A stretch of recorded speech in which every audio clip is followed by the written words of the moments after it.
एक बार की बात है, एक जवान लड़का बुद्ध जी से मिलने के लिए उनके पास गया और उनकी कुटिया में जाकर उनको प्रणाम किया और उनसे बोला कि हे महात्मा जी, आप मुझे ऐसी शिक्षा दें कि मैं आपके द्वारा दिए गए ज्ञान को आसान भाषा में समझ लूं। बुद्ध ने आदमी से पूछा कि तुम्हारे पास कोई छोटा बेटा है?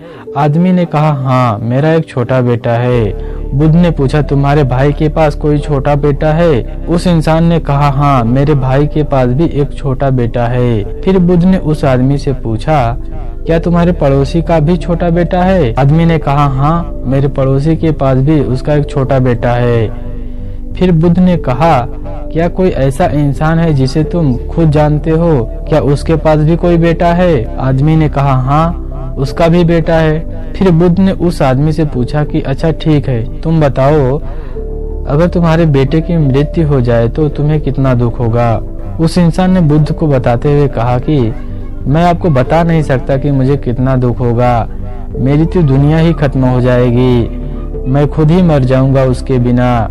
मैं अपना जीवन अपने बेटे के बिना सोच ही नहीं सकता। बुद्ध ने आगे पूछा, अगर तुम्हारे भाई के बेटे की मृत्यु हो जाए तो तुम्हें कितना दुख होगा?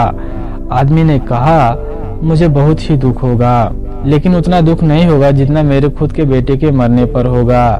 फिर बुद्ध ने आगे उससे पूछा, हे इंसान, तुम यह बताओ कि अगर तुम्हारे पड़ोसी के बेटे की मृत्यु हो जाए तब तुम्हें कैसा दुख होगा? आदमी ने कहा, मुझे तब भी दुख होगा, लेकिन मेरे भाई के बेटे की मृत्यु से कम ही दुख होगा। भगवान बुद्ध ने फिर उससे आगे पूछा, अगर उस अनजान व्यक्ति के बेटे की मृत्यु हो जाए जिसे तुम नहीं जानते हो तब तुम्हें कितना दुख होगा? फिर उस इंसान ने बुद्ध से कहा कि मुझे दुख बिल्कुल भी नहीं होगा, क्योंकि मैं तो उस व्यक्ति को जानता ही नहीं।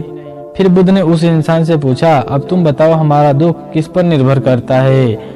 उस आदमी ने काफी देर सोचने के बाद कहा कि हमारा दुख इस बात पर निर्भर करता है कि हम किसी भी चीज से कितने जुड़े हुए हैं, हम उस चीज से कितना लगाव महसूस करते हैं और उसे हम किस हद तक मानते हैं, इस बात पर निर्भर करता है। बुद्ध ने कहा, बहुत बढ़िया। बुद्ध ने फिर उस आदमी से पूछा, अगर तुम अपने बेटे को समुद्र के किनारे लेके जाओगे तो क्या वह समुद्र के रेत से नहीं खेलेगा? आदमी ने कहा, हाँ, बिल्कुल वह खेलेगा। बुद्ध ने फिर उससे पूछा, अगर समुद्र से आने वाली लहरें तुम्हारे बेटे के द्वारा बनाए गए घर को तोड़ देगी तो वह रोएगा नहीं? आदमी ने कहा, हाँ, बिल्कुल वह रोएगा। बुद्ध ने पूछा, क्या तुम भी उसके साथ रोओगे? आदमी ने कहा, नहीं, मैं क्यों रोऊंगा? बुद्ध ने पूछा, क्यों? आदमी कहता है, क्योंकि वह बच्चा है, उसे लगता है कि रेत का घर बहुत ही खूबसूरत है और हमेशा बना रहेगा। उसका उस घर से जुड़ाव हो जाता है, लगाव हो जाता है, उसकी भावनाएं रेत के घर से रहती हैं, जबकि मैं मानता हूँ कि वह रेत का घर है और हमेशा बना हुआ नहीं रहेगा। और वह कहता है, क्योंकि समुद्र की लहरों से उसे टूटना ही है, जब वह लहरों से टूटेगा तो मुझे दुख नहीं होगा।